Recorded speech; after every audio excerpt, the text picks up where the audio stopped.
우리 이사야서 30장 계속해서 보도록 하겠습니다. 이사야서 30장 18절부터 26절까지 말씀입니다. 이사야 30장 18절부터 26절까지 말씀입니다. 우리 18절 한 절만 우리 다 같이 함께 읽도록 하겠습니다. 그러나 여호와께서 기다리시나니 이는 너희에게 은혜를 베풀려 하심이요 일어나시리니 이는 너희를 긍휼히 여기려 하심이라. 대저 여호와의 정의의 하나님이시라. 그를 기다린 자마다 복이 있도다. 아멘. 18절 다시 한번 읽도록 하겠습니다. 시작. 그러나 여호와께서 기다리시나니 이는 너희에게 은혜를 베풀려 하심이요 일어나시리니 이는 너희를 긍휼히 여기려 하심이라. 대저 여호와는 정의의 하나님이심이라. 그를 기다리는 자마다 복이 있도다. 아멘. 오늘 그 18절 본문에서 하나님께서 은혜를 베푸시기 위해 유다 백성들을 기다리신다라고 말씀하십니다. 은혜를 베푸시기 위해 유다 백성을 기다리신다. 그러면서 그 하나님을 어떤 하나님이라고 말씀하고 있습니까? 정의의 하나님이라고 합니다. 정의의 하나님이다. 이 무슨 뜻입니까?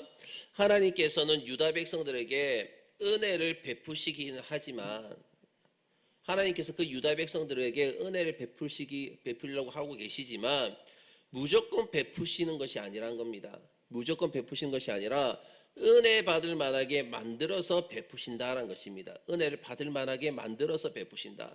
하나님께서는 유다 백성들이 고생한다고 해가지고 무조건 도와주신다라고 말씀하지 않습니다. 무조건 도와주시지 않습니다. 그들로 하여금 지난 시절 자신들의 한 행동들, 그 행동들을 그 의미를 충분히 알기를 기다린 후에 다시는 그런 짓을 하지 않도록 만들어서 하나님께서는 그들에게 은혜를 베푸십니다. 그래서 무엇이라 말씀하고 있습니까? 그런 자들, 그를 기다린 자마다 복이 있도다라고 말씀합니다. 그를 기다린 자마다 복이 있도다. 하나님께서 지금 어떻게 다루시든지 끝까지 기다리는 자, 끝까지 기다리는 자는 어떻게 됩니까? 하나님께서 놀랍게 완성시키신 자신의 아름다운 모습을 보게 되는 것입니다. 이 세상에 이보다 더 아름다운 것은 없습니다. 하나님께서 만지시면요 틀림없이 걸작품이 나오게 되어져 있는 거예요. 은혜를 받을 수밖에 없을 그런 모습이 될 수밖에 없는 것입니다. 자, 우리 19절 말씀 볼까요? 계속해서 19절입니다. 다 같이 읽도록 하겠습니다. 시작. 시온에 거주하며 예루살렘에 거주하는 백성아, 너는 다시 통곡하지 아니할 것이라. 그가 내 부르짖는 소리로 말미암아 내게 은혜를 베푸시되 그가 들으실 때에 내게 응답하시리라. 아멘. 시온에 거주하며 예루살렘에 거주하는 백성이라고 말씀하고 있는데 이 시온에 거주하며 예루살렘에 거주하는 백성이라는 것이 반드시 거기에 거주하는 자를 말씀하고 있는 것이 아닙니다. 거기에 예루살렘에 거주하는 자를 말하지 않습니다. 왜냐하면 이들은 곧 바벨론의 포로로 잡혀가기 때문에 이들은 곧 바벨론 포로되어서 갈 것이기 때문인 것입니다. 이 말은 뭐냐면 소속과 신분을 가리키는 거예요. 소속과 신분. 다시 말해서 하나님을 신뢰하는 백성들을 말하는 것입니다. 하나님을 신뢰하는 백성들. 그런데 너는 다시 통곡하지 않을 것이라. 지금은 이 말은 지금은 통곡하지만 위로받을 때가 온다는 것입니다. 하나님을 신뢰하는 그 백성들에게 너희들은 지금 상황 가운데 다시 너희는 통곡하고 있겠지만 지금은 통곡하지만 위로받을 때가 온다는 것이죠. 사실 하나님께서 기도에 응답해 주신다는 것이 얼마나 엄청난 일인지 모릅니다. 하나님께서 저와 여러분의 기도에 응답해 주신다는 것 정말 엄청난 일이겠죠. 사람은 한번 답답한 일을 당해봐야 도와주시는 분의 그 고마움을 아는 것과 같습니다. 유다 백성들도요, 한번 하나님으로부터 외면을 당한 후에 이들도 기도의 응답에 대한 소중함을 깨닫습니다. 우리 계속해서 20절부터 21절까지 말씀 볼까요? 다 같이 읽도록 하겠습니다. 시작. 주께서 너희에게 환난의 떡과 고생의 물을 주시나 내 스승은 다시 숨기지 아니하시리니 내 눈이 내 스승을 볼 것이며 너희가 오른쪽으로 치우치든지 왼쪽으로 치우치든지 내 뒤에서 말소리가 내 귀에 들려 이르기를 이것이 바른 길이니 너희는 이리로 가라 할 것이며. 아멘. 환난의 떡과 고생의 물은 무엇을 의미합니까? 이들이 이제 바벨론의 노예로 잡혀가면 이들은 떡이나 물을 마음껏 먹거나 마시지 못합니다. 어떤 경우에는요, 하루 종일 먹는 것이 떡 한 조각, 또 그리고 물 한 모금일 것입니다. 그러니까 먹을 것만 보면 사람들의 눈이 어떻게 되겠습니까? 뒤집히게 되는 거예요. 못 먹으니까. 그런데 하나님께서 은혜를 베푸시면 어떻게 됩니까? 그들 가운데 위대한 하나님의 말씀이 돌아오게 됩니다. 여기 보니까 하나님의 말씀을 전하는 스승이 숨어 있지 않아요. 이제 숨어 있지 않고 그들 하나님께 돌아올 때는 그 하나님의 말씀을 전하는 스승이 숨어 있지 않고 눈앞에 분명하게 말씀을 전하십니다. 이것이 무엇입니까? 하나님의 은혜의 회복이란 것입니다. 하나님 은혜의 회복의 증거가 되는 것이죠. 유다 백성들이 이 선생, 이 스승을 본 것이 언제입니까? 바로 수백 년 후에 광야에서 외치는 소리 세례 요한이 나타났을 때입니다. 광야에서 외치는 세례 요한이 나타났을 때에 능력 있는 말씀을 듣게 되었습니다. 사람들이 아무것도 없는 광야에서 광야에 몰려간 이유가 무엇입니까? 어떠한 좋은 시설도 있는 것이 아니고 풀뿌리도 제대로 없는 그 광야로 사람들이 몰려갑니다. 그 광야로 몰려간 이유가 무엇입니까? 바로 위대한 말씀이 위대한 새로운 시대를 만들기 때문인 것이죠. 유대인들은 예수님의 말씀에 병자가 치료되고 죽은 자가 살아난 것을 보고 이미 그들에게 새로운 시대가 시작된 줄 믿었습니다. 위대한 말씀의 선포는요, 단순히 감동적인 설교의 말씀이 아닙니다. 바로 새로운 시대가 시작된 증거인 것입니다. 그런데 성경이 무엇이라 말하고 있습니까?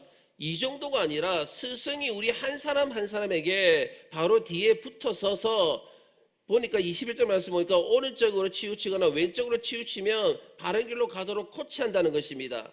스승이 한 사람 한 사람 붙어가지고 내 뒤에서 우리의 뒤에서 코치를 하시는 거예요. 그 스승이 누구입니까? 바로 보혜사 성령인 것입니다. 보혜사 성령. 하나님께서는 우리에게 주신 축복 중에서 최고의 축복이 무엇입니까? 우리 안에 성령을 주셔가지고 매 순간 하나님의 뜻을 깨닫게 하시고 죄를 멀리하게 하시는 것, 이것이 하나님께서 우리에게 주신 최고의 축복인 줄 믿으시길 바라겠습니다. 자, 22절 말씀 봅시다. 계속해서 22절입니다. 시작. 또 너희가 너희 조각한 우상의 입힌과 부어 만든 우상에 올린 금을 더럽게 하여 불결한 물건을 던짐같이 던지며 이르기를 나가라 하리라. 아멘. 유다 백성들이 한때는요, 우상에 공을 많이 들였습니다. 우상 앞에. 그래서 우상을 은으로 입히기도 하고 그리고 금을 올리기도 했습니다. 그런데 이제는 그 은과 금을 닦아주지 않아가지고 더럽게 때묻히고 쓰레기통에 던지면서 나가라 한다는 것입니다. 그 이유가 무엇입니까? 한때는 우상이 자기들을 정말 행복하게 해주는 것 같았어요. 그 우상이 자기들을 우상에 정말 기쁨을 주는 줄 알았습니다. 특히 우상이 매력적이었던 이유는 뭐냐면 우상 숭배 후에 있는 그런 나쁜 일들 때문이었습니다.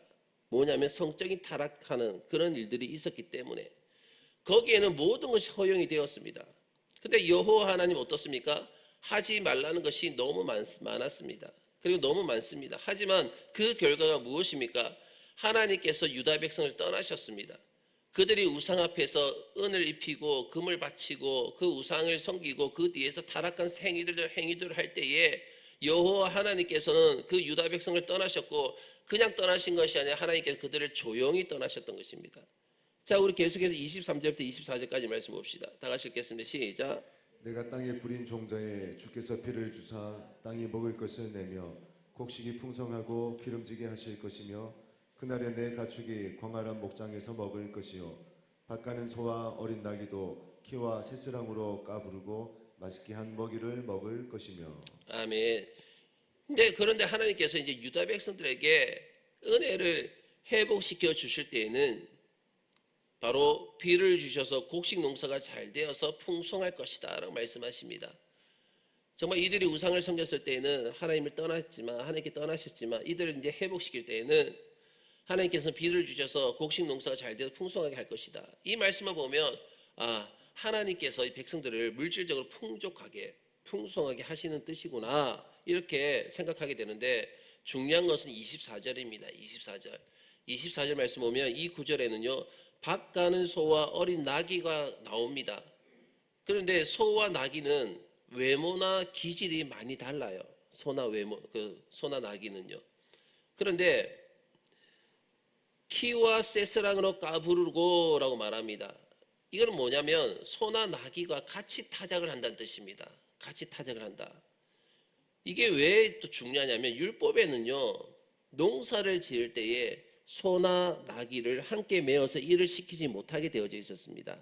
소나 나귀를 함께 묶어가지고 함께 일을 시키지 못하게 되어 있는 거예요. 왜냐하면 이 소하고 나귀가 성질이 너무 다릅니다. 둘 다. 너무 달라서 둘 중 하나가 성질을 못 이겨가지고 죽을지는 모르기 때문이에요. 소는 어떻습니까? 모든 것을 천천히 합니다. 천천히 하는데 나귀는 그것을 참지 못합니다. 먹이도 같은 것을 먹지 않습니다. 왜요? 좋아하는 것이 다르기 때문이죠. 그런데 하나님께서 은혜를 주시는 때에는 이렇게 전혀 성격이 다른 두 짐승도 아름답게 함께 사역할 수 있다는 것입니다. 이것이 무엇을 말하는 것입니까? 이것은요, 상징적으로 말씀하는 거예요. 상징적인 표현입니다. 이 말씀 상징적인 표현인데, 풍성한 곡식은 성령이 주시는 풍성한 상과 관계가 있는 거예요. 성령께서 우리에게 주신 풍성한 상과 관계가 있습니다. 가장 풍성한 열매는요, 무엇이겠습니까? 영혼을 추수하는 열매인 것입니다. 하나님께서 우리에게 허락하신 가장 풍성한 열매는 바로 영혼을 추수하는 것인데, 복음으로 사람을 변화시키는 것보다 더 풍성한 열매는 없습니다. 이 일을 위해 전혀 어울리지 않는 사람들이 협력을 한다는 것이죠. 소와 나귀가 서로 협력해서 농사를 짓듯이 이 일을 위해서 전혀 어울릴 것 같지 않은 그런 사람들이 협력을 합니다. 하나님께서 결국 우리에게 주시고자 하는 것은 무엇입니까? 그것은 하늘의 풍성한 은사인 것입니다. 이 세상에 있는 것이 아니고 하늘에 있는 것들입니다. 하나님께서 우리에게 주려고 하시는 것은 바로 하나님의 성품인 거예요. 자, 우리 마지막 25절에서 26절까지 말씀 볼까요? 25절에서 26절입니다. 다 같이 읽겠습니다. 시작. 크게 살육하는 날 망대가 무너질 때에 고산마다 줄령마다 그 뒤에 겨울과 시냇물이 흐를 것이며 여호와께서 자기 백성의 상처를 싸매시며 그들의 맞은 자리를 고치시는 날에는 달빛은 햇빛 같겠고 햇빛은 7배가 되어 7날의 빛과 같으리라. 아멘. 앞으로 굉장한 날이 올 것입니다.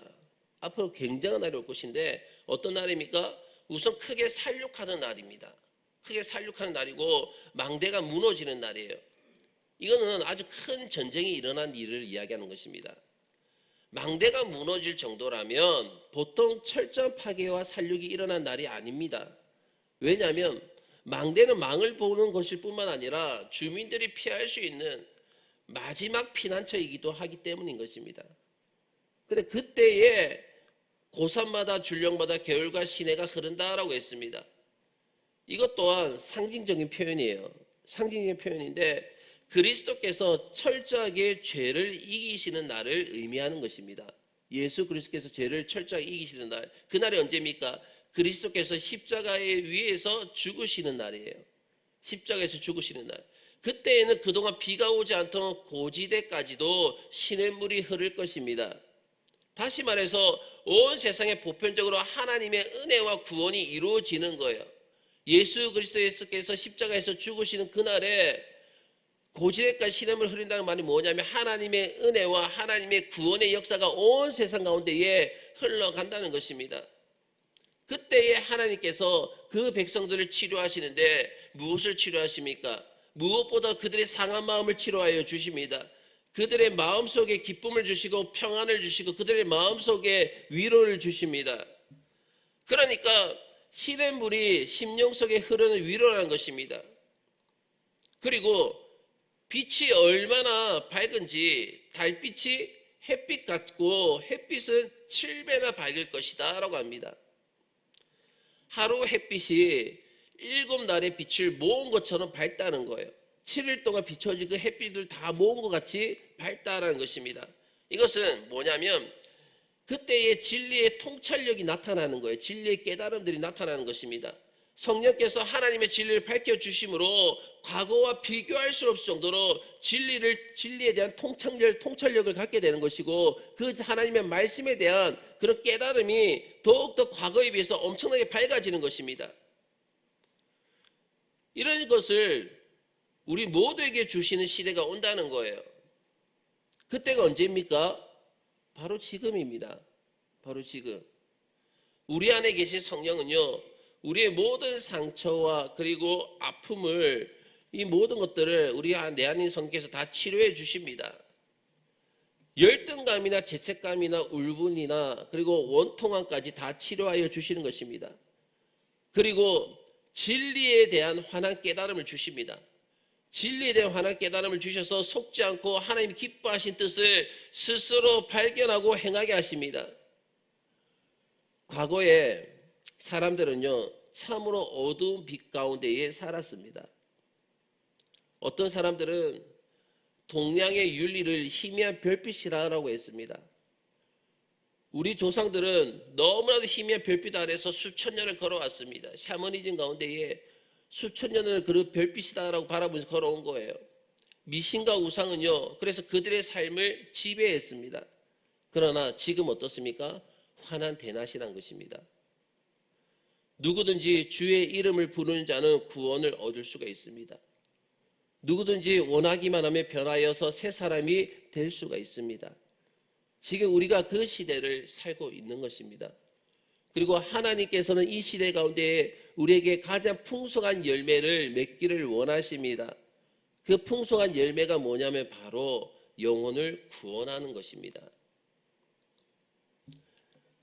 어제부터 제가 기도하면서 그 기도 제목들 하나하나 보면서 이제 기도하는데 제일 많은 기도가 뭐냐면, 기도 제목 중에 하나가 뭐냐면 이겁니다. 안 믿는 가족을 구원케 하는 거, 하나님 앞에 나오게 하는 거. 그리고 그거는 그분들만 원하는 것이 아니라 하나님께서도 우리에게 원하시는 풍성한 열매를 맺기를 원하시는 그러한 말씀이고, 그러한 것을 우리에게 원하고 계신다는 것입니다. 그래서 우리가 2022년 한 해에 우리가 안 믿는 가족들 가운데, 그리고 정말 구원받기를 원하는 그 가족들 가운데, 그 사람들 가운데 하나님의 구원의 은혜가 임하길 주의 이름으로 축원합니다. 우리가 간절하게 우리가 원하고 바라고 기도하며 나갈 때에 전혀 어울릴 것 같지 않은 소나 나귀가 함께 농사를 짓고 풍성한 열매를 맺게 하시는 것처럼, 정말 생각지도 못한 사람과 함께 합력하여서 하나님의 선한 일이 일어날 줄로 믿습니다. 그 은혜를 바라보면서 올 한 해도 믿음으로 나아갈 수 있는 저와 여러분 다 되시기를 주의 이름으로 축원합니다. 다 같이 기도드리겠습니다.